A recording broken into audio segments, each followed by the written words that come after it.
शिद्दीक़ ने जिस ज़मीं में पैग़ाम हक़ सुनाया, नानक ने जिस चमन में वहदत का गीत गाया, ताताइयों ने जिसको अपना वतन बनाया, जिसने हिजाजियों से दश्ते अरब छुड़ाया।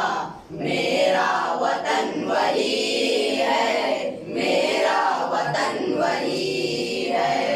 यूनानियों को जिसने हैरान कर दिया था, सारे जहां को जिसने इल्म हुनर दिया था, मिट्टी को जिसने हक ने ज़र का असर दिया था, तुर्कों का जिसने दामन हीरों से भर दिया था।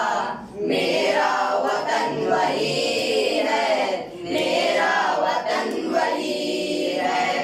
टूटे थे जो सितारे फारस के आसमां से, फिर ताब दे के जिसने चमका कहकशा से, वहदत की सुनी थी दुनिया ने जिस मका से, मेरे अरब को आई ठंडी हवा जहां से। मेरा वतन वही है, मेरा वतन वही है।